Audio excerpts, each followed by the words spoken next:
Alhamdulillahirabbil alamin wassalatu wassalamu ala asyrafil anbiya'i wal mursalin wa ala alihi wa sahbihi wasallim. Allahumma salli ala sayyidina Muhammad wa ala ali Muhammad wa ala alihi wa sahbihi ajma'in. Allahumma a'inna ala zikrika wa syukrika wa husni ibadatik. Rabbi shrah li sadri wa yassir li amri wahlul 'uqdatam min lisani yafqahu qawli. Amma ba'd.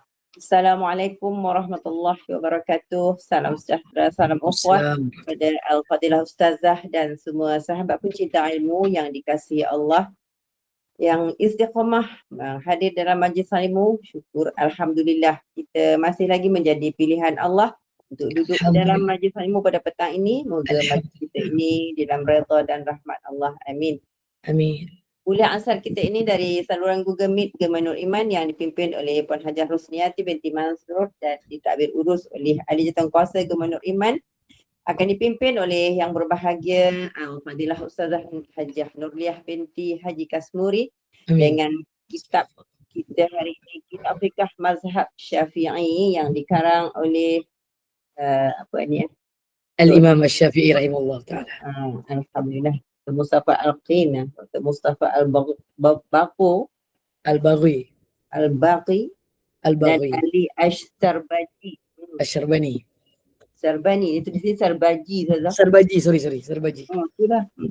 Bagi menambahkan keberkatan majlis, mohon izin Ustazah untuk memimpin bacaan umul kitab Al-Fatihah dan pahalanya kita hadiahkan kepada baginda Rasulullah sallallahu alaihi wasallam, keluarganya dan para sahabatnya, para anbiya, para solihin, alim ulama, guru-guru kita, ibu bapa kita, keluarga kita dan semua muslimin dan muslimat sama ada yang masih hidup ataupun telah kembali ke rahmatullah. Al-Fatihah. A'udzubillahi as-sami'il 'alim minasyaitonir rajim. Bismillahirrahmanirrahim. Alhamdulillahi rabbil alamin. Ar-Rahmanir-Rahim. Maliki yaumiddin. Iyyaka na'budu wa iyyaka nasta'in. Ihdinas siratal mustaqim. Siratal ladzina an'amta 'alaihim ghairil maghdubi 'alaihim waladdallin. Amin. Amin ya rabbal alamin. Bagi meneruskan majlis, saya menyerahkan majlis ini kepada Al-Fadilah Ustazah Hajah Nurliah dengan segala hormat dan penuh takzim. Dipersilakan Ustazah.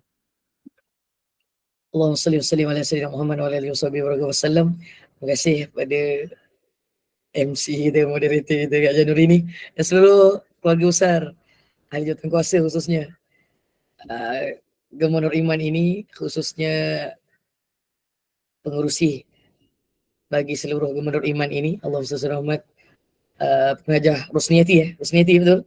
Semoga kita doakan beliau dalam keadaan kebaikan, dalam jagaan Allah, rahmat dan kasih sayang Allah, dan seluruh yang bersama dalam perjuangan ini juga dalam pandangan dan kasih sayang Allah berterusan. Alhamdulillah ala kulli ni'mah bi ni'matihi tatimus salihah. Alhamdulillah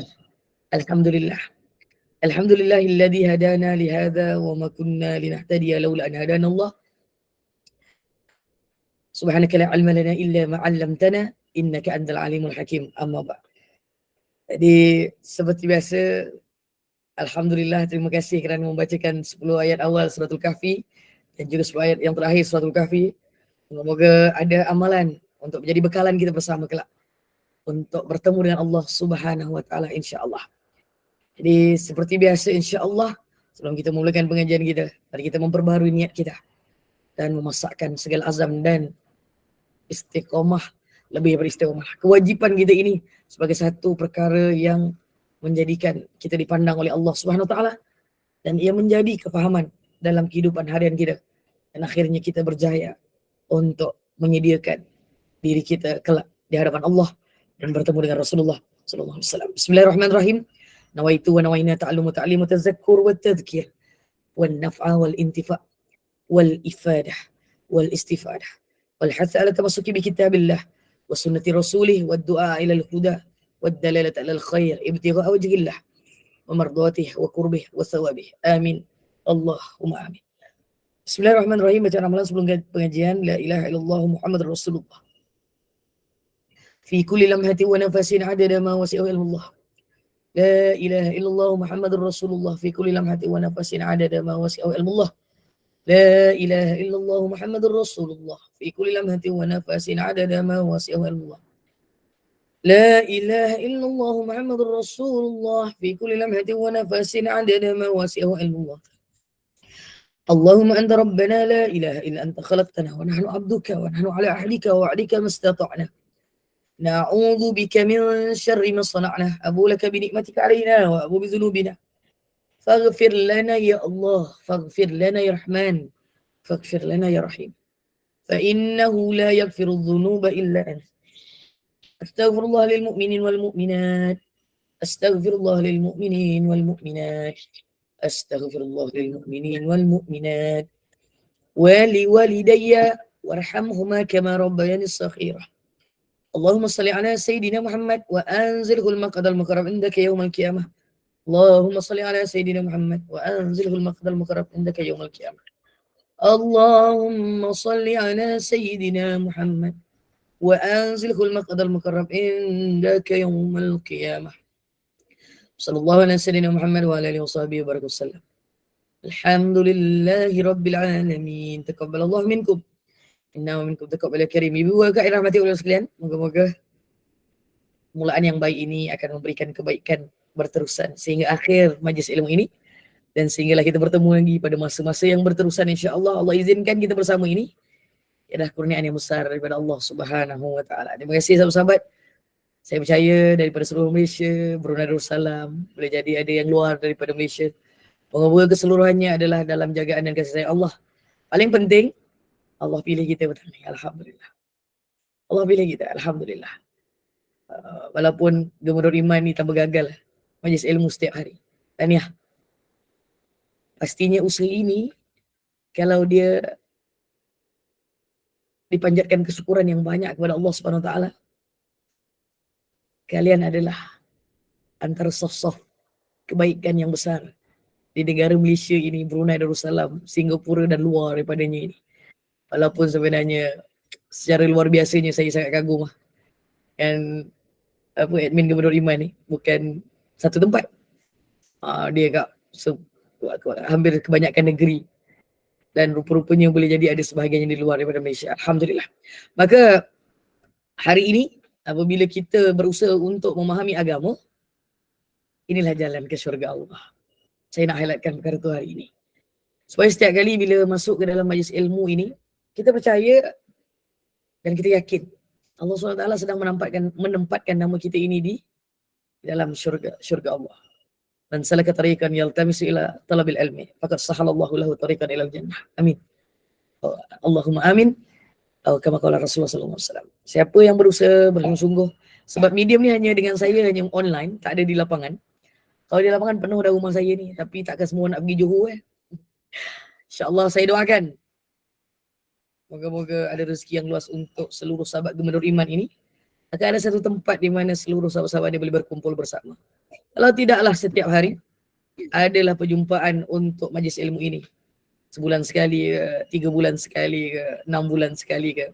Dengan seluruh asatizah ni. InsyaAllah. Kami seronok je untuk berjalan. Allahumma salli ala sayyidina Muhammad wa ala alihi wasallam. Kalau buat kat KL, okey. Kalau Langkawi, lagi okey. Tiba-tiba sampai Brunei Darussalam, lagi baik. Tiba-tiba keluar kepada luar daripada Malaysia atau Asia Tenggara ni, tak ada yang mustahil. Tak ada yang mustahil bagi Allah SWT untuk mengurniakan kebaikan. Jadi ibu dalam majlis ilmu ni, mintalah apa saja dengan Allah. Minta. Tapi jangan kuat-kuat orang dengar ni. Tak payah, orang lain tak payah dengar. Biar Allah saja yang tahu apa keinginan dan hajat kita. Dalam majlis ilmu ini, langit terbuka luas kerana ramainya malaikat rahmat yang diturunkan untuk melihat siapa kehadiran hari ini. Allahumma salli ala Muhammad. Saya menumpang keberkatan Gubernur Iman ini. Terima kasih kerana masih menjemput saya untuk berterusan berkongsi kebaikan ini. Allah juga pilih saya. Kalau matang ni tak ada lagu Gubernur Iman, aku duduk santai-santai, rehat-rehat, agaknya bual-bual dengan kawan-kawan, dengan mak saya, dengan keluarga. Minum-minum kopi, tapi sambil-sambil ni, tak apalah. Sebenarnya saya nak minta izin, saya nak minum sekejap. Ibu-ibu pun boleh minum juga, saya izinkan. Bismillahirrahmanirrahim. Allahumma salli ala sayyidina Muhammad. Walaupun ada rakaman dekat YouTube, tak apalah. Supaya kita mengetahui. Saya pun manusia biasa, ibu manusia biasa. Ambillah cekodok kat belakang tu kalau buat tadi tu kan. Orang potong siap-siap cicah, sambal kicap ke apa benda. Macam mana saya cakap ada cekodok? Wah, itulah. Aku tak tahu, aku cakap je tu, hantar ke sini lah. Bismillah. Allahumma salli ala Muhammad. Bismillah. Saya pun dapat juga tadi daripada kelas sebelum ni. Alhamdulillah. Syukur Alhamdulillah. Bismillah. Siapa-siapa yang kat luar tu singgahlah ke mana-mana kedai. Buat baik petang-petang ni. Kalau dia bagi lebih, Alhamdulillah. Dia tak bagi lebih, kita bayar lebih. Betul. Gaduh. 20 sen ambil tak payah. 20 sen. Tak tahu, RM2 pun tak payah. RM2 pun tak payah Kak Nuri ni. Kak Nuri RM2 pun tak payah tau. Oh, iya ke? Ya, RM2 tak payah Kak Nuri. Bismillah. Baik tu Kak Nuri semakin kaya insyaAllah. Amin. Dan yang lain juga insyaAllah. Bismillah. Jom minum semua. Bismillah. Bismillah. Waalaikumsalam sahabat-sahabat di official FB saya. Moga-moga ada kebaikan. Bolehlah singgah-singgah. Juga saya percaya ini ada rakaman dan untuk diletakkan di official YouTube Gubernur Iman. Singgahlah. Lately ni Allah bagi izin saya singgah. Tiba ada muka saya tu ada dekat dalam antara 10 orang yang selalu dilihat. Alhamdulillah. Terima kasih banyak-banyak. Penghargaan yang besar. Bab tu sangat kecoh lah masa belajar tu. Bab yang masa ramainya orang melihat dan ramainya orang mengulang siaran itu. Nanti saya share balik semula dengan Kak Amira. Saya cakap, oh bab ni memang menarik lah. Permulaannya kan. Allah SWT. Kak Sarah Umar mula-mula dah angkat tangan nak tanya. Belum mula gelar lagi ni. Belum mula gelar lagi ni. Allah SWT. Baru mukadimah Kak Sarah. InsyaAllah. Tak ada masalah. Saya minta maaf sedikit. Mukadimah hari ni panjang sikit. Allah SWT Muhammad. Moga ada kebaikan. Hari ini kita akan menyambung bab menyapu khuf. Dan ibu-ibu akan dirahmati Allah sekalian. Kena beringat dan memahami bahawa Allahumma salli ala sayyidina Muhammad. Cerita khuf ni dia kena confirm yang kita pakai itu adalah khuf. Bukan kasut macam khuf ataupun kasut sarung macam khuf. Maka takkan terpakai hukuman pula. Minta maaf. Hukum memakai khuf tu pada kasut ataupun stokin. Yang sekarang ada viral juga mengatakan bahawa stokin tu seperti khuf, tak sama. Dia ada syarat-syarat untuk dikira sebagai menyapu khuf tu. Kepada khuf tu apa dia syarat dia.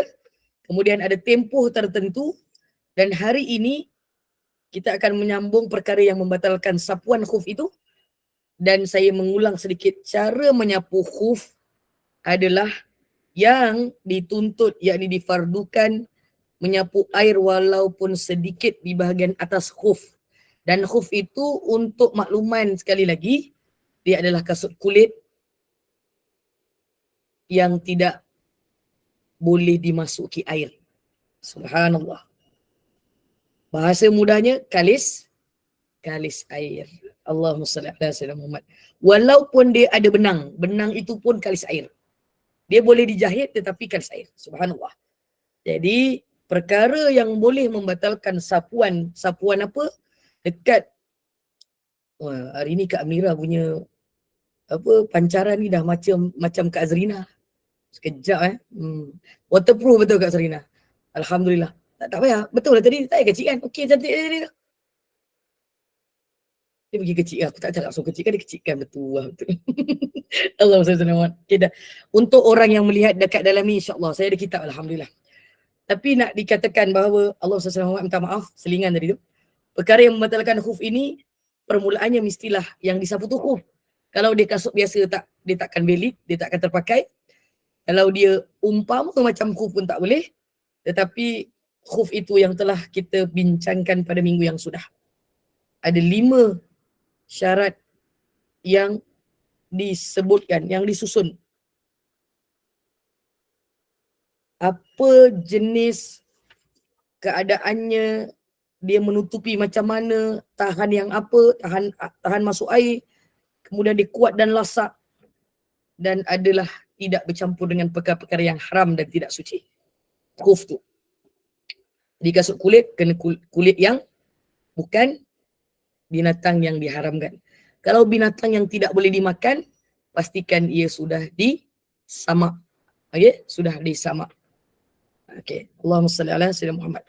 Baik. Cara menyapu khuf tadi saya dah bagi tahu, dan perkara yang membatalkan sapuan ataupun khuf ini 3 perkara. Yang pertama, kedua-dua khuf satu daripadanya ditanggalkan ataupun tercabut.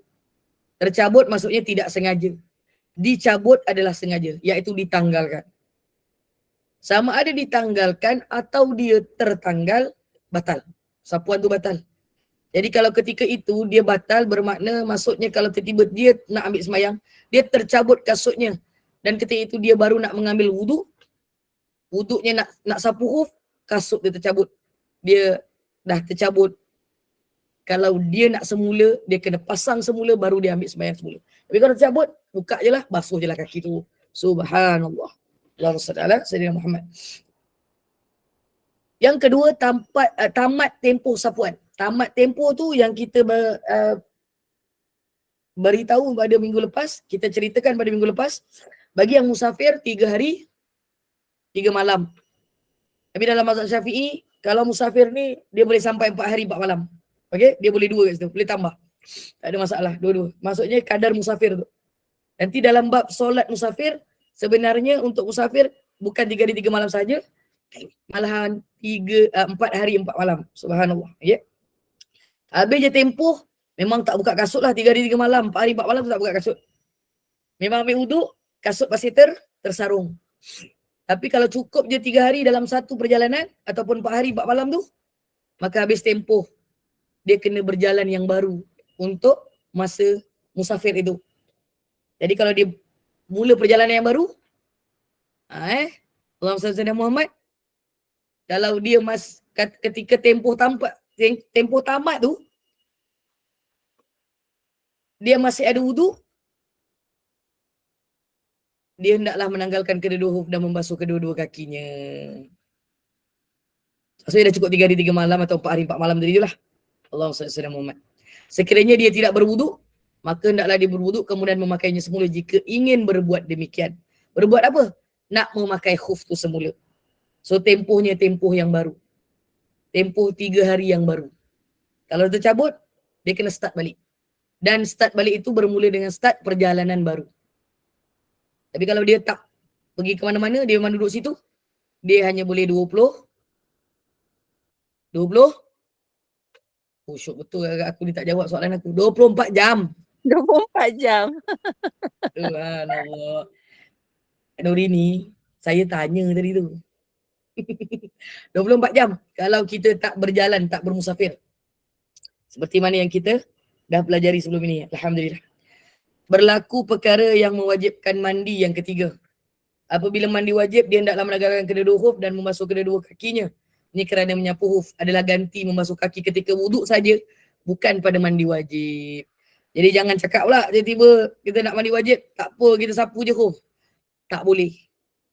Mandi kena seluruh tubuh badan. Tapi wuduk dengan khuf dibolehkan.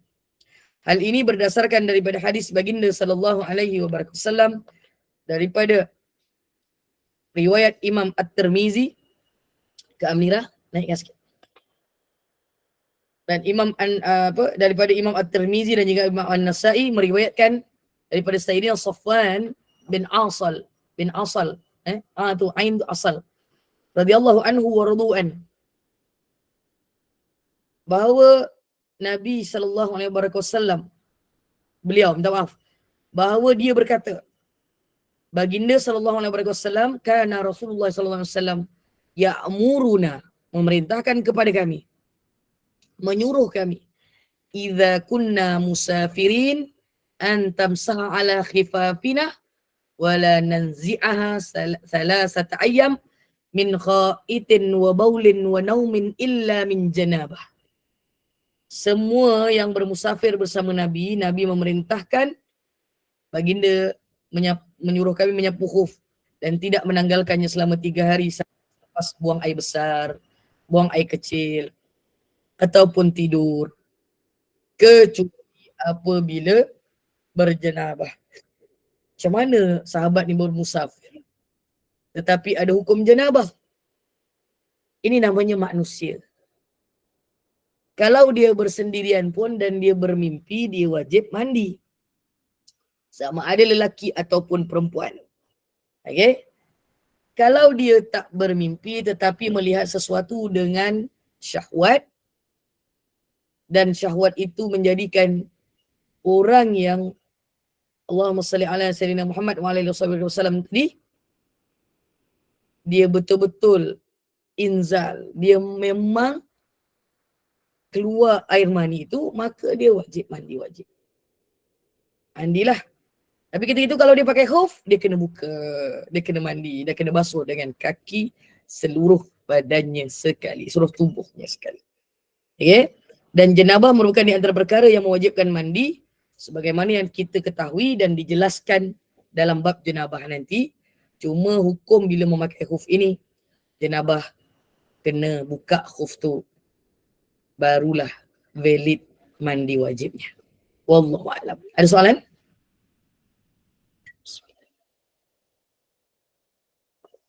Waalaikumsalam warahmatullahi wabarakatuh. Ya, bisa ya. Tak ada ya? Kalau tak ada bermaksud siapa-siapa yang ada berkeinginan nak pergi jalan, nak duduk kat rumah, semua boleh. Syaratnya mesti ada khuf yang kalis air. Tak boleh dimasuki air. Sama ada dia buang air besar, buang air kecil, boleh lagi khuf. Tapi bila dia sampai menaikkan syahwat, melihat isterinya ke, orang lain ke, wallahu alam, apa saja yang menyebabkan dia inzal, maka dia wajib buka kasutnya dan dia kena mandi seperti biasa, tak boleh sapu khuf. Kerana sapu khuf ini hanya terpakai kepada wuduk sahaja. Wallahu alam. Jadi selesai bab khuf ini, kita pindah muka surat 79 dekat dalam kitab. Dekat dalam slide, agaknya tengah dicari agaknya. Bab al-jabair wal-asaib. Al-jabair wal-asaib. Terkeluar je. Saya? Saya punya slide terkeluar. Tak ada Terkeluar. Dia bukan terkeluar. Ada. Dia Ada tak? terhilang. Terhilang. Tak apa, pelan-pelan. Saya buka buku ni saja. Sahabat-sahabat kakak yang dirahmati oleh Allah sekalian, dengar dahulu. Dengar dulu. InsyaAllah. Bab al-jabair dan al-asaib ini. Al-jabair ni, apa dia sebenarnya? Dalam buku ni disebutkan jamak. Jamak ni dalam bahasa Arab juga. Daripada jabirah. Jamak ni maksudnya dia perkataan lebih daripada 3. Banyak. Disebutkan sebagai, kalau satu tu mufrad, bahasa Arabnya jamak. Lebih daripada 3. Tak maaf. Lebih daripada 2 pun boleh juga. Tapi 2 dalam bahasa Arab ada khusus juga perkataan dia. Jadi kalau daripada al-jabair ni, banyak dia punya apa? Ikatan. Simpulan. Al-jabair ni adalah ikatan. Jadi satu ikatan namanya jabirah. Ikatan apa? Ikatan yang diletakkan di atas anggota yang patah bagi mengikat atau membalutnya. Apa kita sebut? Ada nurse kat sini. Ada doktor. Ada tu Ustazah akak Doktor? ni Kat bukan nurse Oh, nurse. Okay. Apa kita panggil dalam bahasa perubatan? Balutan tu? bandage. Tu. Aku takut salah sebut. Sebab tu kena tanya dulu kan, nanti salah sebut. Kan. Orang panggil apa? Bandage. Bandage. Ada dekat FB dia tulis POP. Plaster of Paris. Apa tu? Itu yang balut dengan simen tu tangan kalau patah itu nanti, ke apa. itu al-asaib insya-Allah. Perkataan dia ada istilah dalam bahasa Arab ni. Belum sebut Kak Nora ini Noni ni dekat dalam FB saya ni dia dah sebut dulu. Tapi al-jabair ini dia adalah ikatan ataupun balutan tu. Ikatan yang membalut. Belum simen lagi, simen belum, sabar. Ni belum simen, ni baru kain. Kain dengan apa tu? Orang bahasa Melayu panggil anduh Anduh Anduh ataupun yes, anduh. Cakap yes pula. Ya, anduh. Jadi sesiapa yang ada pengalaman tu, kalau pada ketika itu kalian meninggalkan solat, berdosa dan kewajib qada. Dekat hospital, Kak Sorina, anu ke? Hospital. Yes. Sorry. Minta maaf. Apa maksudnya masih apa? lagi nurse ke? Sekarang dah pencen. Oh, dah pencen. Alhamdulillah. Dah berehat lah. Alhamdulillah. Ketika jadi nurse dulu, berapa ramai manusia yang diikat kakinya, tangannya, badannya tak menunaikan solat. Kalau dekat hospital. Ada, bukan tak ada yang solat. Tapi kebanyakannya akan terlantar dekat situ beberapa waktu tanpa ada bantuan. Ya. Kadang-kadang kita pun tak boleh nak salahkan nurse juga sebab dia ada kerja lain yang perlu diselesaikan. Jadi ahli keluarga lah. Ahli keluarga lah yang kena mengingatkan. Ahli keluarga yang ada diberi ujian sebegini.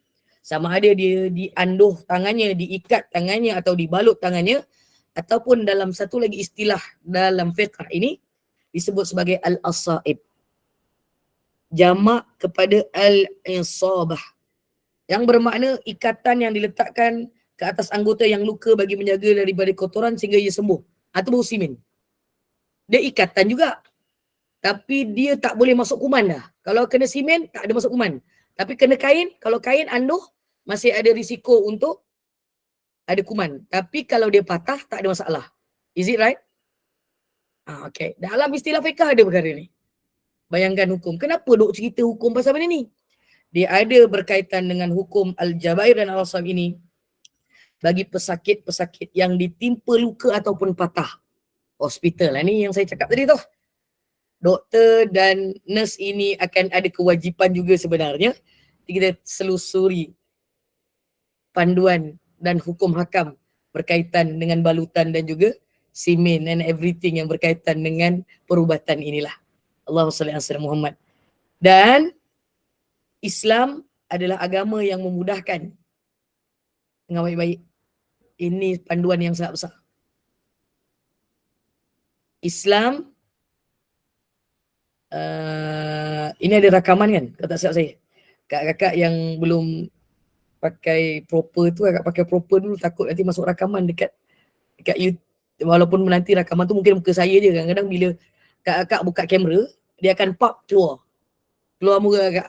Kakak bercakap pun dia akan keluar pop muka kakak. Nanti dia akan alihkan muka saya macam itu. Automatik dia memang macam itu kan.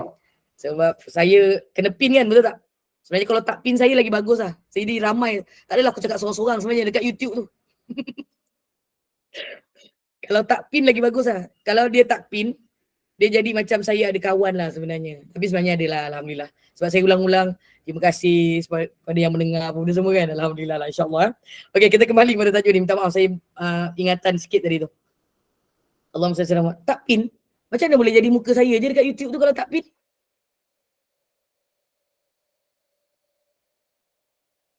Kak? Sebab ustazah je yang bercakap.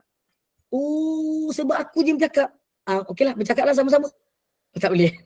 Saya kurang Allah salli ala Muhammad. Kalau semua bercakap kan jadi lain Berbual namanya kita. Allah salli ala Muhammad. Minta maaf Allah salli ala Muhammad. Okey.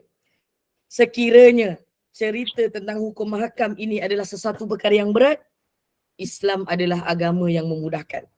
Maka dengan mengambil berat inilah masalah di mana Islam telah mensyariatkan beberapa hukum yang menggabungkan antara menunaikan ibadah dan menjaga kemaslahatan dan keselamatan manusiawi. Subhanallah. Orang sakit, satu tahap, kalau selagi dia masih sedar, dia masih boleh bercakap, dia masih boleh bergerak, dia masih lagi tidak koma, maka syariat masih terpakai. Maksudnya kena buat. By hook or by crook, susah macam mana, tak maaf, bahasa kasar sikit ni, patah riuk pun kena sembahyang. Patah riuk. Terbakar pun kena sembahyang. Boleh jadi ada terbakar sebahagian, ada terbakar keseluruhan. Ada kes kan sebelum ni? Pernah dengar kan ada satu tahfiz yang terbakar seluruh badan. Adakah dia tak wajib sembahyang? Wajib dengan cara yang tertentu. Wajib dengan cara yang tertentu. Matanya masih bergerak dan dia masih wajib menunaikan solat. Tanpa menggerakkan tubuh badan yang lain. Allahumma salli ala sayyidina Muhammad. Waalaikumsalam warahmatullahi wabarakatuh. Sahabat Kak yang memberi salam. Allahumma salli ala sayyidina Muhammad keseluruhannya. Dan hukum al-jabair dan al-asaib ini, pesakit yang ditimpa luka atau patah, kadang-kadang berhajat kepada meletakkan ikatan ataupun balutan.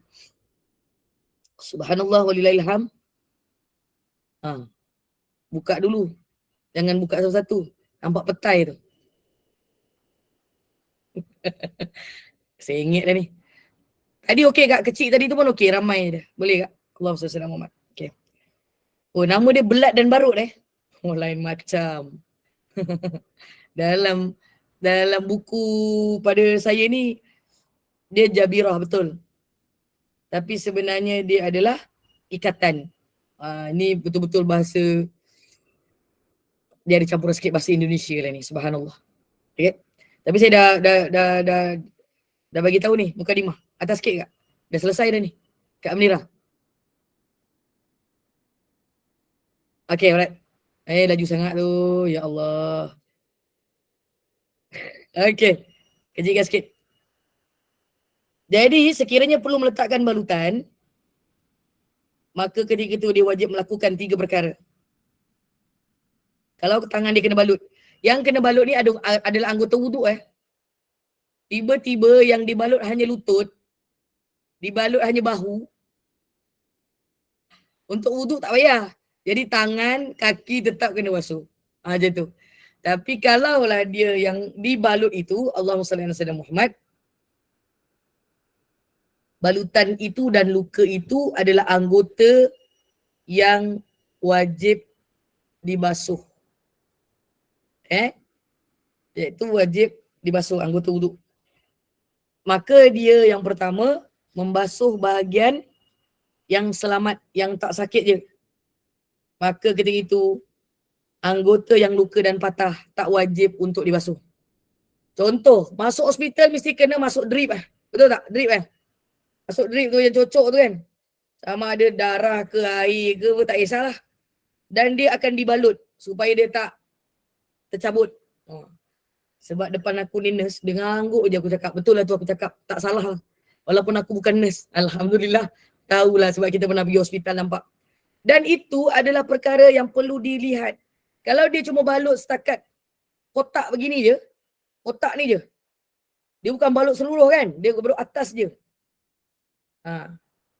Maka tangan ni yang kat sini tak ada balutan ni semua kena basuh macam biasa. Yang tepi-tepi dia ni jangan kena air. Sapukan air saja, lalukan saja. Jangan dibasuh macam banyak yang lain. Bawah ni pula lalukan air saja. Subhanallah. Begitu. Kalau tiba-tiba kaki pula yang dibalut dan balutan itu adalah balutan daripada kain dan diikat, sama juga kaki. Tiba-tiba muka pula yang dibalut penuh.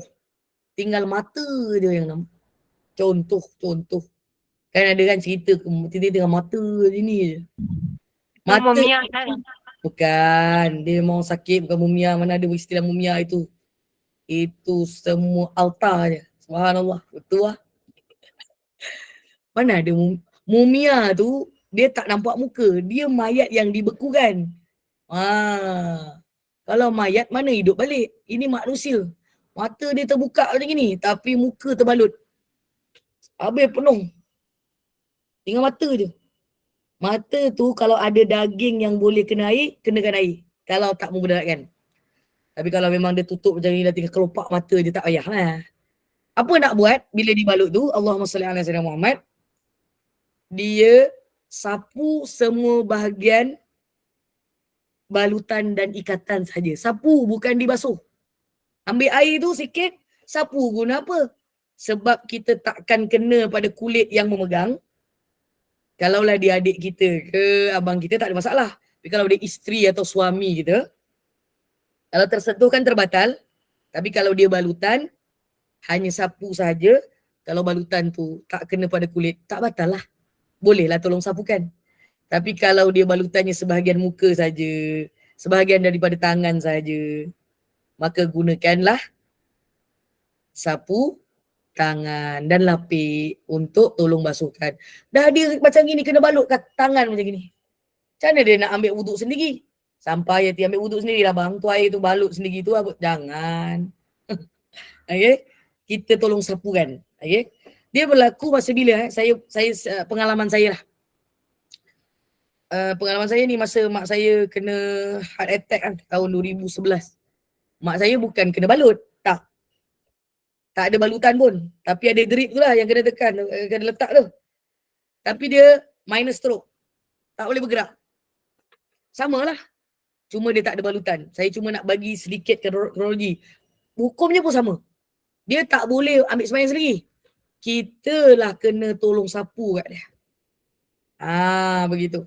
Jadi nurse-nurse sekalian yang pernah bertugas, yang pernah dulu agaknya terlupa untuk mengingatkan, saya doakan seluruh nurse zaman sekarang, jururawat zaman sekarang ni, dia akan lebih berilmu dan banyak pengetahuannya supaya boleh membantu. Dia tak semestinya kena layan macam itu semua. Kadang-kadang tangan sebelah dia boleh sapu sendiri. Satu tangan aja yang berbalut. Kan? Jadi kalau contohlah dia memang balut semua seluruh badan, maka memang kena tolonglah. Bagi tahu keluarganya. Keluarga pun kena ada ilmu. Jangan biarkan keluarga kita tidak menunaikan kewajipan. Apatah lagi solat. Subhanallah. Puasa boleh lagi excuse tau. Solat tak boleh. Solat tak boleh. Solat memang kena solat. Okay? Yang ketiga, sekiranya yang ketiga ini ada pada orang yang sakit tadi tu, dia tak boleh basuh, dia tak boleh sapu, dia boleh bertayamum sebagai ganti membasuh anggota yang cedera. Dan tayamum tu hanya 2 anggota. Jadi anggota yang baki, kalau anggota yang baki boleh disapu dengan air, maka basuhlah dengan air.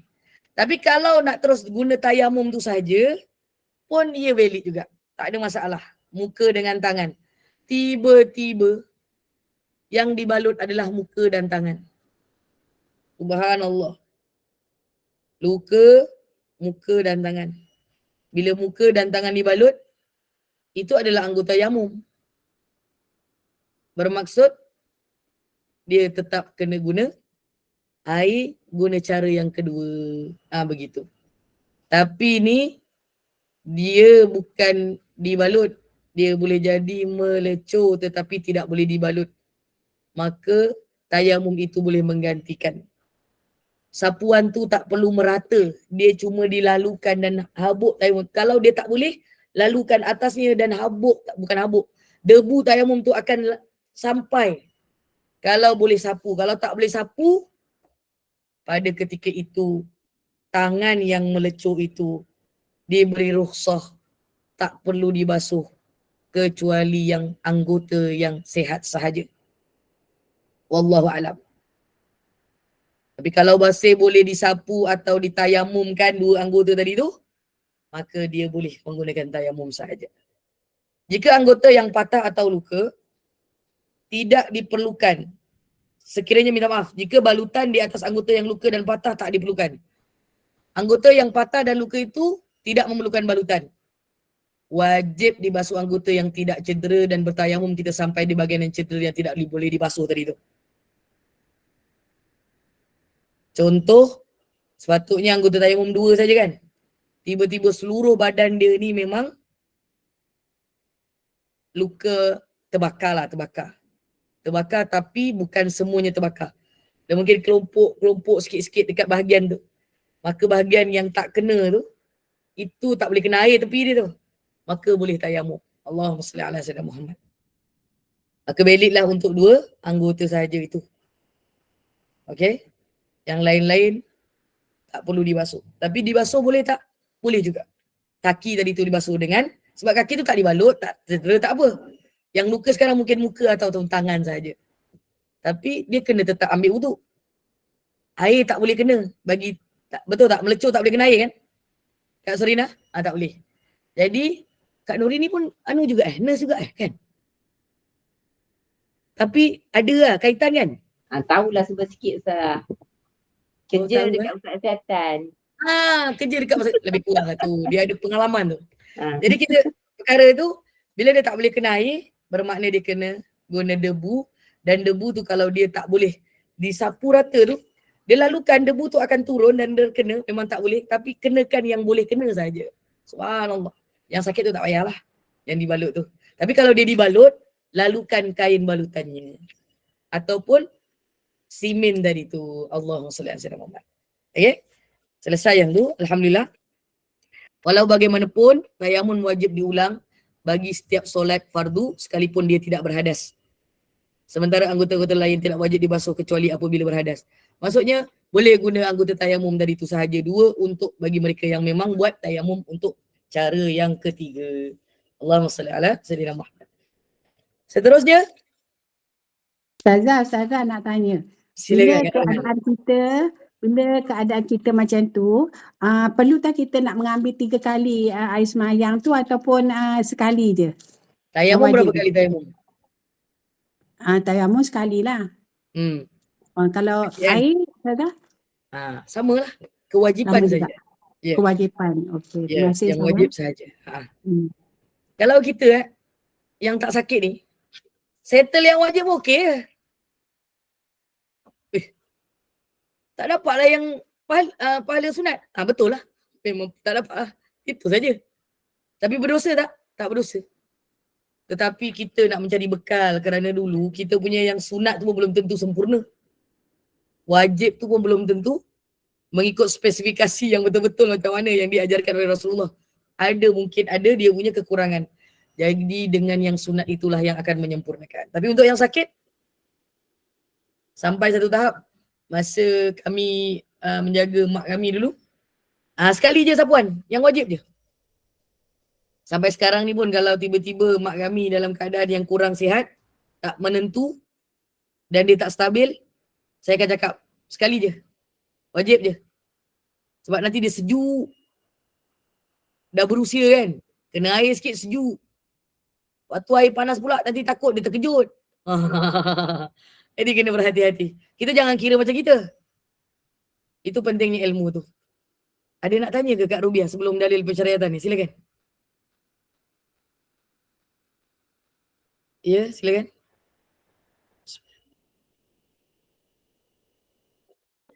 Rubiah tak buka mic. Buka mic. Buka mic Kak Rubiah. Assalamualaikum Ustazah semua. Waalaikumsalam. Ramai Ustazah ni semua. Tahniah. Alhamdulillah. Ya Kak. Kalau orang sakit, terutamanya kat hospital kan, dia dah terlantar tapi semayang kan wajib kan? Terlantar boleh. Terlantar. Orang Jawa ni. Okey. Kita betul terlantar. Umur. Jadi nak tanya. Jadi kan dia dah tak boleh bersihkan diri dia apa semua kan? Tapi ambil semayang pun tak boleh. Maknanya yang bersihkan tu kalau di hospital, maknanya adakah itu tanggungjawab nurse ataupun tanggungjawab anak dia yang jaga dia? Lepas tu kena ambilkan air semayang jugalah kan untuk dia pastikan dia semayang kan? Pastikan, ya betul. Ustazah ya. Soalannya tu, pastinya warisnya adalah wajib untuk berada. Jadinya waris tu wajib belajar kan Ustazah? Dengan waris-waris sekali tak semayang siap. Jadinya waris tu kena belajar macam mana nak uruskan bersihnya tu dan juga ambil air semayang juga untuk pastikan yang sakit tu solatnya Ustazah ya. Ya. Terima kasih Ustazah. Tapi kalau ketika mana dalam waktu-waktu tertentu waris tu tiba-tiba dia pergi makan ke apa, tiba-tiba makan pula terlama pula. Nurse ni boleh je mengambil peluang untuk berbuat kebaikan. Ya. Terima kasih Ustazah. Wallahualam. Dalil persyaratan menyapu dalam slide tu belat. Tapi sebenarnya al-jabair. Al-jabair ni maksudnya yang apa membalut tadi tu. Belat ni maksudnya tak tahu belat ni bahasa apa Saya tak. Belat tu macam balut juga Ustazah. Ya. Ke dia salah je tu? Orang Tak, dia Terengganu. ada perkataan macam tu. Ya, Tak ada, orang Terengganu punya bahasa belat. Dia belat. tak ada juga, memang bahasa tu standard juga. Kalau Ya kita ke? belajar. Saya lah yang kurang belajar. Allah SWT Muhammad. Jadi baguslah ada 2 buku. Sebab yang apa ikat? Belat tu ikat? Lekat. Oh lekat. Sekat? Ya.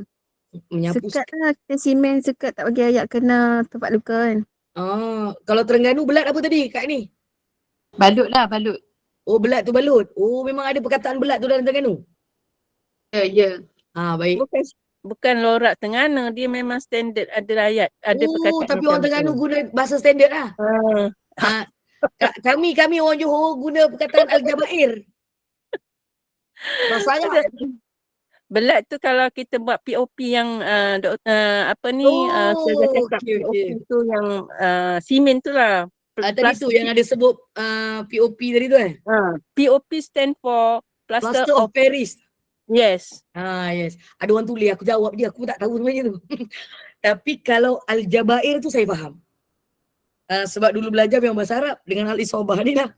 Jadi bila orang cakap bahasa, maksudnya klinikal lah kan. Bahasa perubatan. Boleh jadi orang biasa macam kita tak biasa mendengar. Tapi tiba-tiba ada orang biasa di Terengganu menggunakan perkataan yang klinikal tu.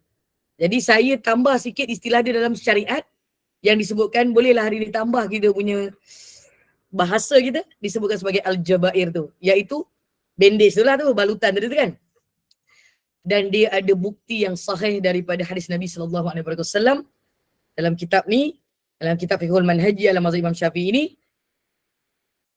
Kharajna fi safarin fa asaba rajulan minna hajarun fasajjahu fi ra'sih thumma ihtalama fasa'ala ashabah faqala hal tajiduna li rukhsatan fi tayammumi faqalu ma najidu lak rukhsatan wa anta taqdiru 'alal ma'i faghtasala famata. Falamma qadimna 'ala an-nabi sallallahu alaihi wasallam ukhbira bidzalik faqala qatalahumullahu alla sa'alu idh lam ya'lamu fa innama shifa'ul ay su'alu innama kana yakfihi an yatayammama wa ya'sira aw ya'sib ala jurhihi khirqatan thumma yamsah 'alayha wa yaghsila sa'ira jasadah. Atau kama qala Rasulullah sallallahu alaihi wasallam. Hadis riwayat daripada Sayyidina Jabir. Kak Yusra. Waalaikumsalam. Okey. Semua ni bahasa klinikal. Alhamdulillah. Terima kasih berkongsi. Saya belajar banyak hari ni. Alhamdulillah. Kami keluar bermusafir. Yang bermusafir ni adalah sahabat Rasulullah. Seorang daripada kami tiba-tiba luka terkena batu di kepala. Kemudian dia bermimpi sehingga keluar air mani. Selepas dia terjaga, dia bertanya kepada sahabat-sahabatnya, adakah kamu fikir ada keringanan bagiku untuk bertayamum? Dan sahabat yang lain menjawab, kami tidak mendapati keringanan bagi kamu kerana kamu mampu mendapatkan air. Lalu pun dia mandi dan dia meninggal dunia. Dia luka kat kepala. Dia bermimpi. Allahumma salli ala sayyidina Muhammad. Kemudian dia sepatutnya boleh bertayamum. Tetapi dua orang sahabat tadi itu, Allahumma salli ala sayyidina Muhammad, dia tersalah memberi pandangan tanpa bertanya dahulu. Apabila kami menemui Rasulullah sallallahu alaihi wasallam, alhamdulillah, dan memberitahu baginda sallallahu alaihi wasallam bersabda, mereka yang berdua tadi telah membunuhnya dan Allah akan membunuh mereka. Ya Rabb. Kerana tersalah bagi pandangan.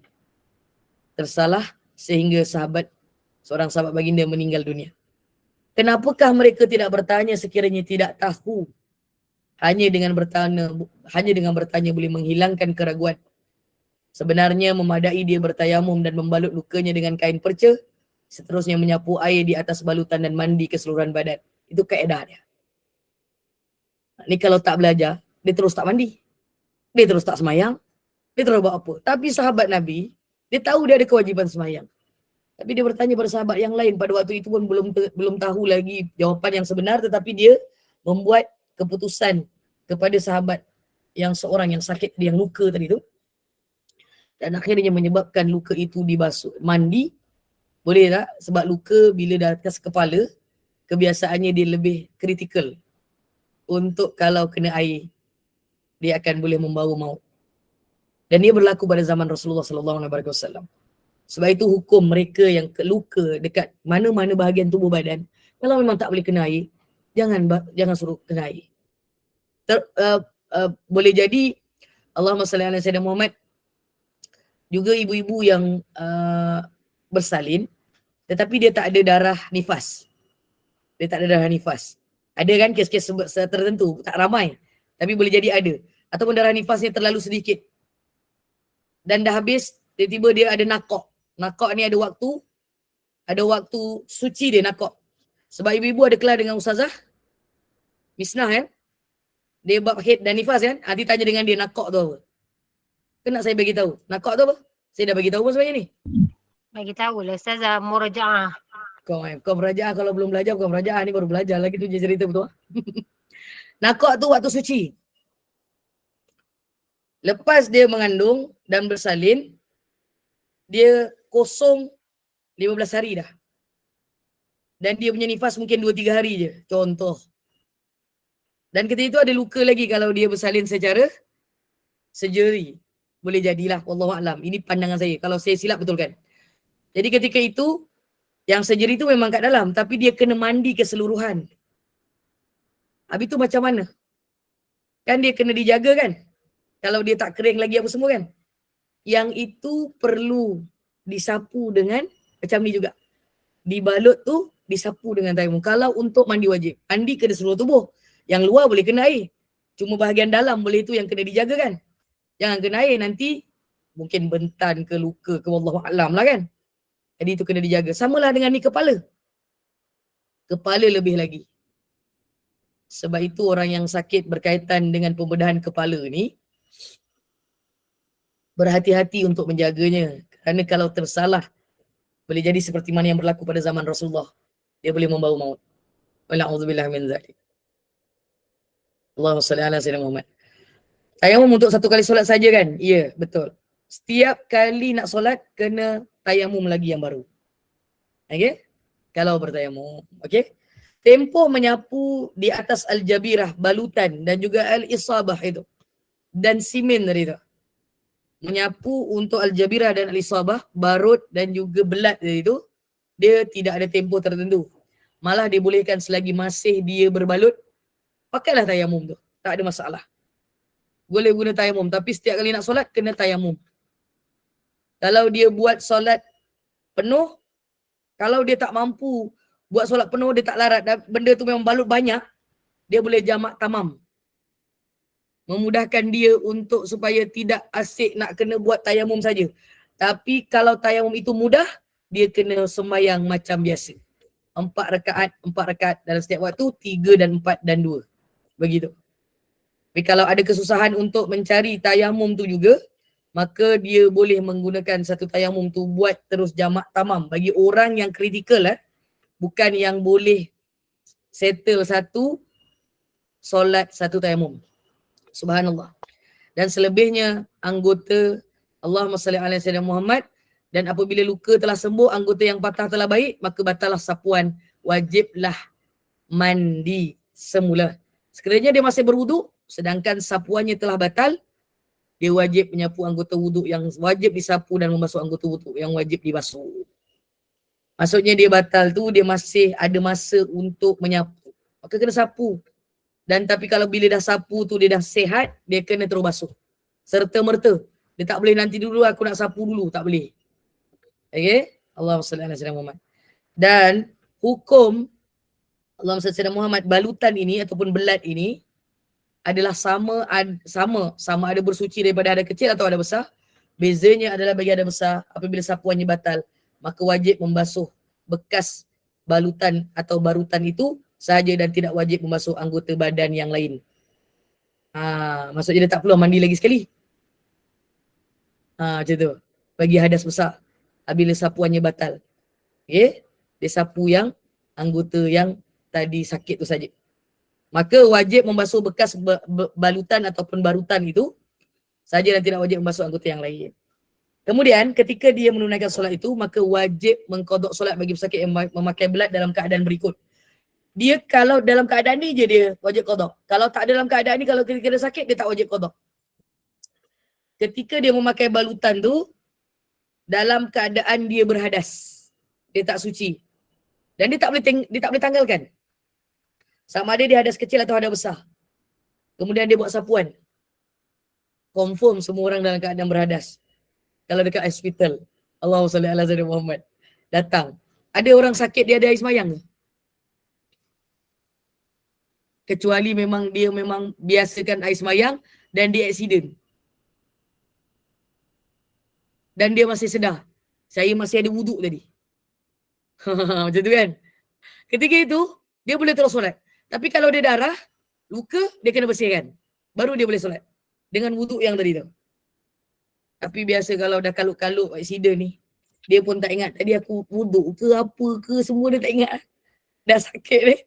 Jadi kat situ, kalau dia buat perkara ni, dia kena qada lah. Subhanallah. Dan tak boleh menanggalkan perkara tu. Kemudian yang kedua, balutan itu berlaku pada anggota tayamum iaitu muka dan kedua tangan yang kita ceritakan tadi tu. Dan dia bertayamum ketika waktu itu dia berhadas dan dia ataupun dalam keadaan hadas besar atau hadas kecil, maka dia wajib qada semula. Ketika itu yang lukanya tangan dan juga muka. Akhir sekali, bagi Al-Jabair dan Al-Asab ini, apabila kawasan yang sihat dibalut melebihi kadar balutan pada tempat yang sakit. Dah habis kat tadi tu last. Dah tajuk ni dah habis. Jangan naik lagi. Minggu depan baru sambung dah 6.30. Turun balik semula. Sikit lagi.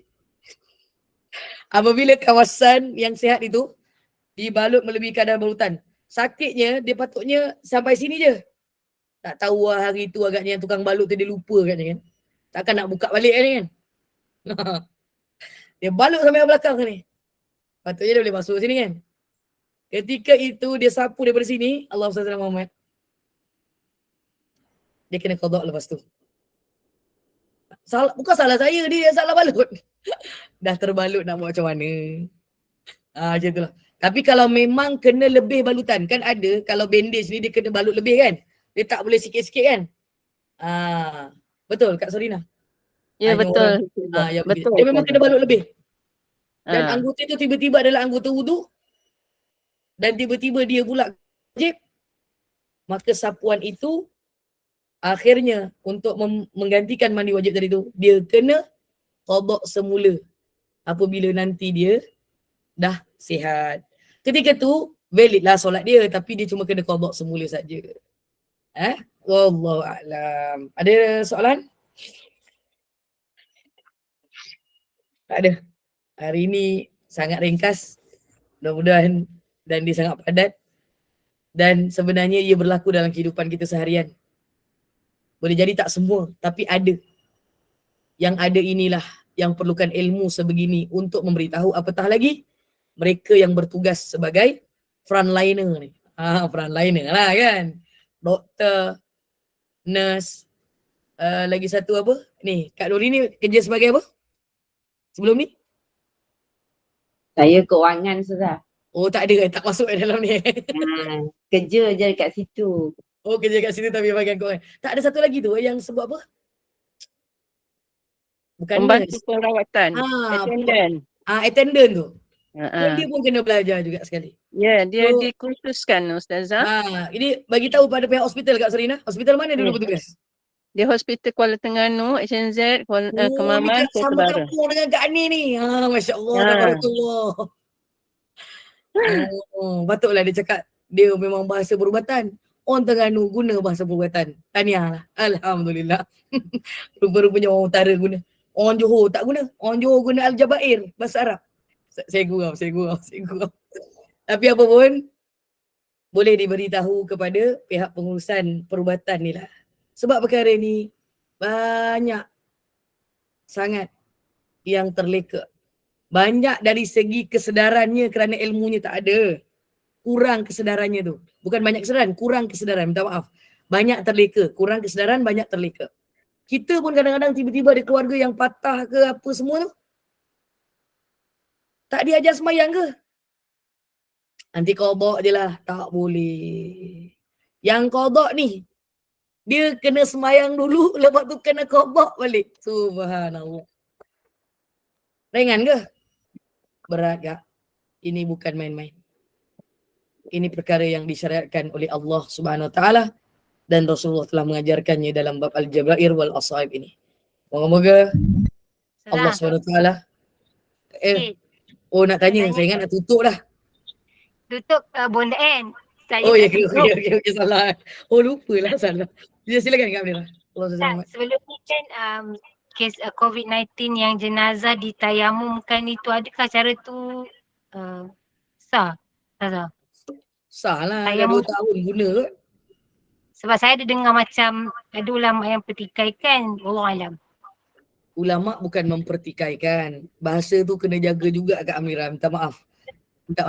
Dia memang bahasa biasa, memang akan guna perkataan tu. Dia bukan mempertikaikan, dia berselisih pendapat saja. Ya betul. Khilaf Dia tidak menerima pendapat itu jika ada pendapat yang lebih wajar untuk dimandikan. Tapi kebanyakan fatwa bukan Malaysia Ya. dia Dunia. fatwa dunia satu. Dia Darul Ifta di Mesir. Itu paling besar.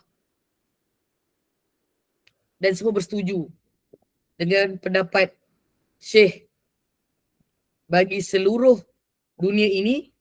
Siapa Syekh yang diguna pakai pendapatnya untuk Darul Ifta ni?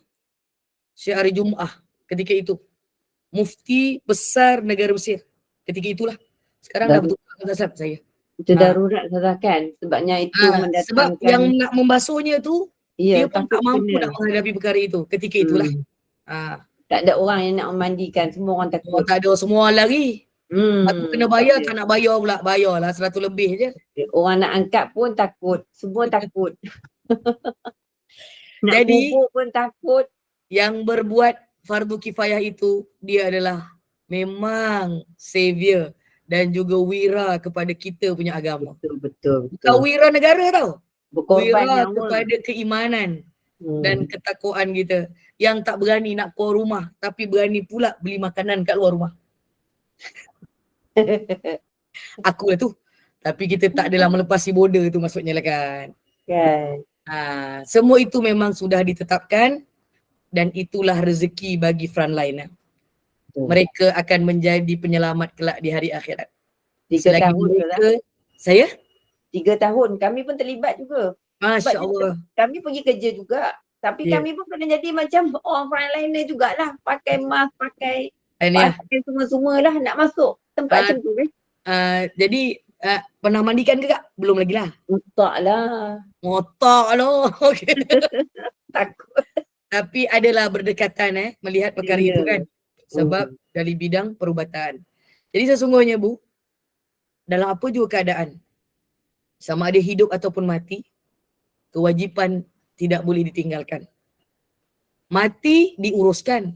Hidup menguruslah dengan ilmu dan amal.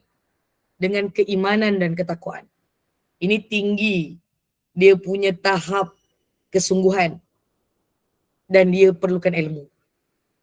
Dan kefahaman. Dia bukan ilmu saja, dia kefahaman. Ada orang belajar hari ini, ada 80 lebih orang belajar petang ni. Boleh jadi ada yang kurang kefahamannya. Jadi tanya kalau tak faham. Tanya siapa? Tanya Kak Sorina, Kak Amira dengan Kak Norini dan AJK Gubernur Iman. Lepas tu liaise-lah dengan saya sebab ni bab saya yang kongsi. Tak ada masalah. Agak-agak kalau nak buat talk ke Kak Sorina dekat Terengganu, boleh lah. Nak panggil sikit untuk ni, boleh lah. Macam belum pernah pergi Terengganu lagi Kak Ani ni. Ustazah nak berjalan tu. Ustazah nak berjalan. Boleh. Diadu-adukan. Tapi dia kena pergi hospital. Welcome. Dia ada pension lah Ustazah. Dia orang boleh tunggu kat mana-mana tu. Boleh lah. Kak Amira tu presenting apa benda tu Kak Amira. Boleh. Ustazah nak pergi kita ikut. Yang orang nak cerita pasal hospital, Kak Amira boleh Betul, tutup kami tunggu. presenting tu, tutup dah. Tak ada gambar dah. Ya, okey jap. Sebab takut keluar benda lain je Kak Amira. Ustazah, dekat hospital tu memang ramai orang sakit yang tak sembahyang Ustazah. Masa akak jaga mak akak pun, akak cakap makcik nak sembahyang. Dia cakap, makcik sakit lah, tak wajib nak sembahyang, dia cakap. Tak wajib nak sembahyang? Masa tu kena telefon Ustazah Nolia patutnya. Tak adalah, gurau je. Jadi kita kata, makcik kalau kita sebelum nak mati, belum mati lagi kita kena sembahyang. Kak Han cakap macam tu lah kan. Mesti kena sembahyang cakap macam tu. Lepas tu dia cakap, bukan tak mesti. apalah. Wajib. Hmm. Bukan mesti. Mesti Selagi kadang-kadang tak ada yang tak mati mesti. kan Ustazah. Selagi Hmm. tak mati kita wajib semayang kan. Tapi Ha. kan Mm-mm. kena pergi melawat lah Ustazah. Sesekali kena bagi motivasi kat pesakit-pesakit. Dia bukan setakat motivasi, dia kena ada ilmu. Hospital, Bila dia ada ilmu, apa tak setiap Suri? hospital, setiap hospital biasanya kita ada satu Hmm. group untuk mengajar pesakit-pesakit. Betul. Tak payah panggil Ustazah Hospital Nodia. akak pun memang ada. Setiap Tak jadi minggu panggil memang Ustazah ada. Nodia. Nak lah. Yang patient lah, bergantung pada Tapi patient lah sebenarnya memang semuanya. kalau Karena di patient negeri tak Johor, nak. ibu-ibu, di negeri Johor, dia memang ada sahabat hospital bersama Jawatan Agama Negeri Johor, memang ada. Bagi tahu bagaimana untuk solat untuk apa ni. Dia orang dah ada bagi tahu. Moga-moga kerajaan negeri Johor lah, saya tahu sebab saya pernah bekerja dekat situ. Maksudnya saya tahulah keterlibatan sahabat-sahabat saya juga. Sebab dia berkaitan dengan hukum hakam ni kan. Maka setelah itu, Allahumma salli ala Muhammad, tanggungjawab itu sudah dilaksanakan oleh kerajaan negeri lah. Masing-masing kerajaan ni saya rasa ada perkara tu, Jawatan Agama Islam masing-masing. Ada tanggungjawab tu. Dan dia akhirnya kembali kepada waris lah untuk membantu. Kalau anaknya tu yang masuk hospital tu agaknya baru 15 tahun. Tanyalah, dah balik belum? Dah. Wajib solat. Kalau anaknya belum balik, tak ada masalah lagi. Itu masih lagi dibolehkan untuk tidak bersolat. Tapi kalau dah balik, maka tidak ada kompromi untuk perkara itu. Tetap wajib untuk beribadah. Ada soalan lain sebelum saya tutup? Subhanallah. Ustazah, Saya.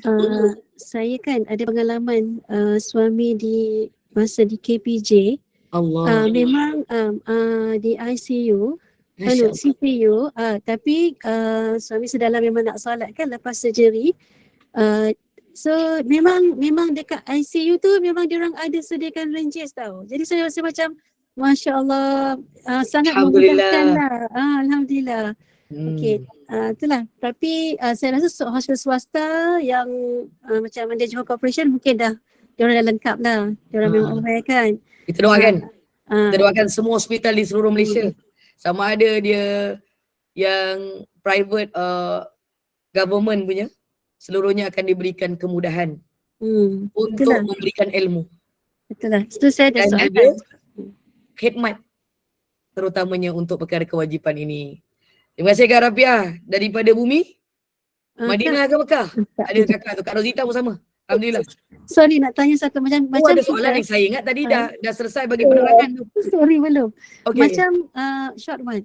Macam mak mentua kan. Mak mentua macam bedridden. Kalau katakanlah adik-beradik dia mungkin tak perasan ataupun tak tu. Jadi saya sebagai menantu ni saya kena usahakan lah ya. Dan saya kena bedridden yang macam mana? Bedridden memang semualah cuci najisnya pun kita buat. Dia ingat dia masih ingat. Dia masih ingat tapi dia tak boleh berkomunikasi lah. Dia tak keluar suara lah. Kalau dia tak boleh communicate, dia tak apa. Tak ada masalah. Dia tak tahu dah. Cuma boleh ingatkan. Bersihkan dan ingatkan. Macam bila masuk waktu zuhur kan, kita cakap macam mak dah zuhur macam tu kan. Okay. Cukup. Memadai begitu. Alhamdulillah. Terima kasih banyak-banyak. Saya sebenarnya pun ada pengalaman bedridden ni. Sahabat baik saya lah. Mak dia memang bedridden dan dah tak boleh bercakap. Sekejap Kak Amirah. Dia tak boleh bercakap. Dia memang hanya mata saja yang bergerak. Memang sebenarnya dah kritikal jugalah. Tapi umurnya masih panjang. Alhamdulillah. Dan semua diuruskan. Tak boleh bercakap. Tak boleh buat apa. Saya bercakap dengan adik saya cakap. Tiap-tiap waktu kena ingatkan. Masuk waktu. Sama ada dia buat ke tak buat, itu cerita lain. Kita sebagai waris kena ingatkan. Ya Kak Amirah, silakan. Allahuakbar.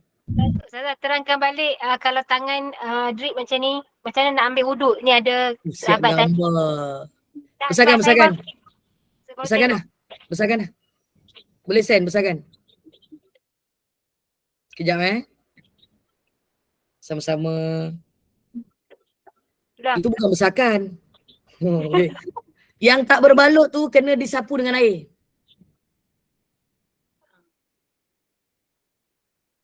Yang tak berbalut tu disapu dengan air. Okey, lagi satu soalan, perlu tak qada solat kalau solat yang Qada pula. Qada. Bos. Gelak pula dia tua. Qada tu cakap orang Perak Ustazah. Ya ke? Macam-macam kau punya bahasa aku duduk sini ni. Alhamdulillah. Belajar. Yang ada 3 tadi keadaan Kak. Ada 3 keadaan yang last tadi tu. Kalau dia wajib qada. Permulaannya bila balutan itu ketika dia letak dia memang dalam keadaan berhadas dan dia uzur. Tak boleh. Uzur dia tak boleh dibuka langsung. Daripada awal sampai akhir. Dia tetap kena solat tetapi dia kena qada. Sebab dia uzur. Uzur syar'i lah. Wanita. Lelaki dalam hadas besar. Uzur tu. Faham tak? Okay. Ustazah katalah dia berbalut tu selama 6 bulan lah kena qada. Begitulah. Jenuh juga. Kalau ketika dia datang, dia uzur kan? Lepas tu, bila dia dah habis uzur dia tak mandi keuzuran hadas lagi kan? Ya, belum mandi Ha. hadas, dia tak boleh mandi hadas selama 6 bulan tu. Sebab dia berbalut. Tapi dia tetap kena semayang. Kan? Kan? Ya, bukan kan? Ya. So itu kira semayang hormat waktu je lah kan? Itu baru hormat waktu. Lepas tu kena qada balik. Ya, betul. Kalau masa dia datang, dia dalam keadaan uzur. Uzur yang tak boleh, dia mandi wajib. Ataupun dia ambil wuduk. Tapi dia boleh sapu, dia tetap wajib sembahyang. Allahumma salli ala Muhammad. Tapi dia kata time sakit tu, dia solat duduk. Perlu tak qada? Qada. Saya minta maaf, saya tertawa. Sebab Orang Perak. Yelah, tapi betul kan sebab dia bahasa Arab kan, nanti tak ada makna. Allah SWT qada. Qada. Ayuh. Bakal jenazah, takut pula lah nama ni. Kalau dia pertama sekejap saya baca ni dulu. Sebab saya dah takut dengan nama dia, bakal jenazah ni. Kita semua bakal jenazah Kak. Allah SWT Muhammad. Tukarlah nama Kak, seram tu. Allahumma salli ala sayyidina Muhammad. Sekejap saya baca, sekejap sikit je. Minta maaf. Kalau kita bertanya untuk ganti mandi wajib, tetap kena qada. Ya. Sebab dia mandi wajib tadi tu lah. Tapi kalau lepas mandi wajib tu dah boleh mandi wajib, qada yang masa tu boleh semayang tapi kita tak sempat mandi wajib. Macam itulah. Tapi kalau 6 bulan tak boleh mandi, memang kena tayamum saja. Itulah masanya. Subhanallah. Dan soalan Kak Amnira tadi, tak ada masalah kalau dia tak boleh berdiri, duduk lah. Tapi takbiratul ihram kena berdiri dah. Kalau dia boleh berdiri. Okey, saya cerita pengalaman saya lah. Selepas 2 minggu saya baik daripada sakit saya berusaha untuk berdiri. Saya warded dalam 12 ke 13 hari, masuk 2 minggu. Lepas 2-3 hari balik ke rumah, saya try untuk berdiri, sembayang. Saya berdiri dekat dinding tu, saya jatuh macam dia. Jatuh ke bawah. Menangis saya, tak boleh berdiri. Tak boleh sembayang berdiri. Saya sembayang duduk hampir 2 bulan. Saya try lepas 2 bulan untuk berdiri. Badan, kepala saya semua sakit. Selepas 2 bulan setengah masuk 3 bulan baru saya boleh berdiri. Itu pun saya tak boleh berdiri lama. Dan separuh berdiri, separuh duduk. Wallahu a'lam. Itu pengalaman lah, pengalaman sendiri. Allahumma salli ala sayyidina Muhammad. Itu jawapan yang lebih jelas lah. Allahumma salli ala Muhammad. Saya bukan tak berusaha, saya berusaha. Saya bagi contoh ni dinding kan. Saya berdiri tau. Ingat saya boleh tau. Tak ada dia orang jauh cakap dia melorot. Tak melorot tak? Dia sini jatuh. Wah, jatuh. Allahu Akbar. Lepas tu saya nangis sendiri. Adik-beradik saya tolong bangunkan, duduk kat atas kursi roda.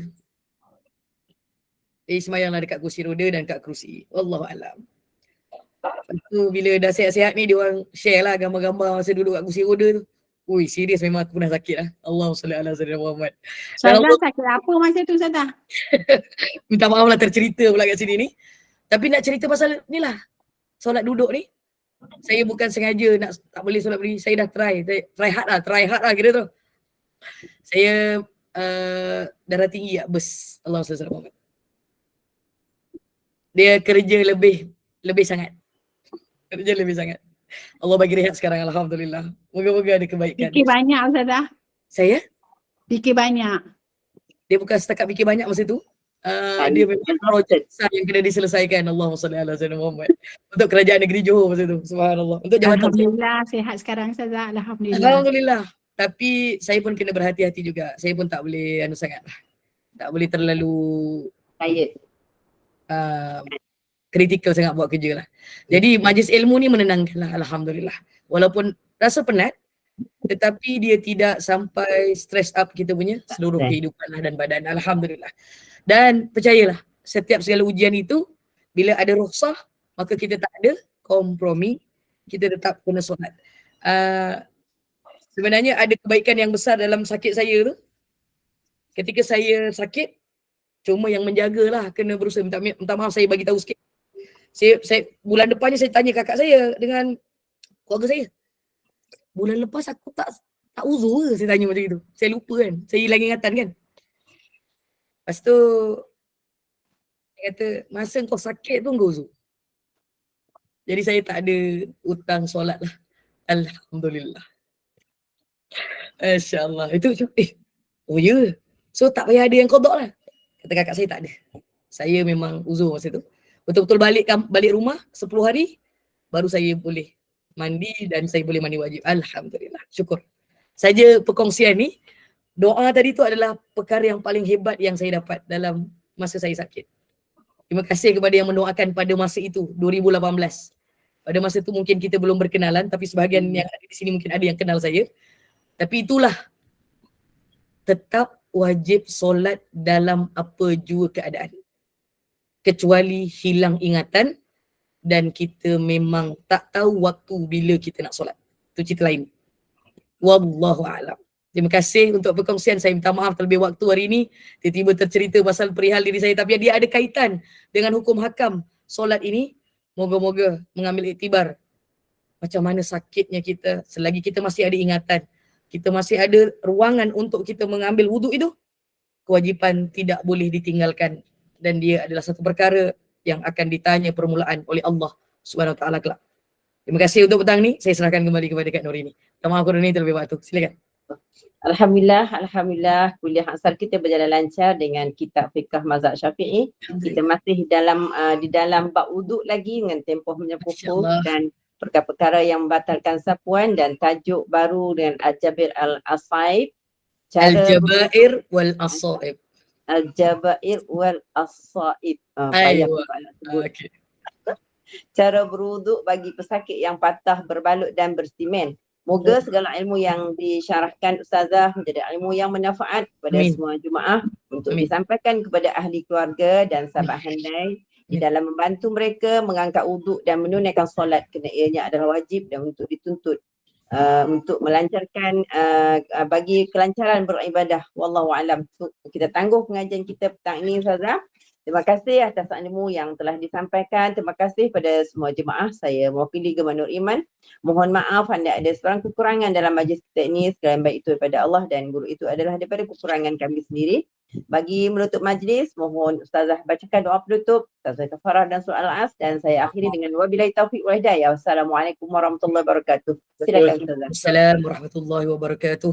Subhanakallahumma bihamdika asyhadu an la ilaha illa anta الظالمين صلى الله عليه وسلم محمد وعلى اله وصحبه وبارك وسلم بسم الله الرحمن الرحيم والعصر ان الانسان لفي خسر الا الذين امنوا وعملوا الصالحات وتواصوا بالحق وتواصوا بالصبر صدق الله العظيم ربنا تقبل منا دعانا وصلاتنا وحاجاتنا وتوبتنا واعمالنا وصيامنا وقيامنا وركوعنا وسجودنا وتخشعنا وتعبدنا وتعاملنا وقراءتنا وتجمعنا وتحفظنا وتلاوتنا وتفهمنا يا الله برحمتك يا ارحم الراحمين انك السميع الدعاء اللهم اجعلنا هذا الجمع مرحوما وتفرقنا من بعده تفرقا معصوما ولا تجعل فينا ولا معنا ولا يتبعونا شقيا ولا مطرودا ولا محروما وهب لنا مسيئنا لمحسننا لمقصرنا لعاملنا لوجهك الكريم يا ارحم الراحمين ارحمنا يا الله ربنا عليك توكلنا واليك ادبنا واليك المصير ربنا ظلمنا انفسنا وان لم تغفر لنا وترحمنا لنكونن من الخاسرين ربنا اغفر لنا ولإخواننا الذين سبقونا بالإيمان ولا تجعل في قلوبنا خلا للذين آمنوا ربنا إنك رؤوف رحيم صلى الله على سيدنا محمد وعلى آله وصحبه أجمعين. Ya Allah, bantu kami memahami apa yang Engkau syariatkan dan apa yang dibawa oleh Nabi-Mu Nabi Muhammad SAW. Moga kami tidak akan terbeban kelak ketika kami bertemu denganmu dengan kefahaman yang Engkau kurniakan ini ya Allah. Sallallahu alaihi sayyidina Muhammad wa ala alihi washabihi ajma'in. Subhanaka rabbika rabbil izzati amma yasifun. Salamun alal mursalin. Walhamdulillahi rabbil alamin. Taqabbalallahu minkum Wabillahi taufik wal hidayah. Assalamualaikum warahmatullahi wabarakatuh. Terima kasih semua. Minta maaf banyak-banyak.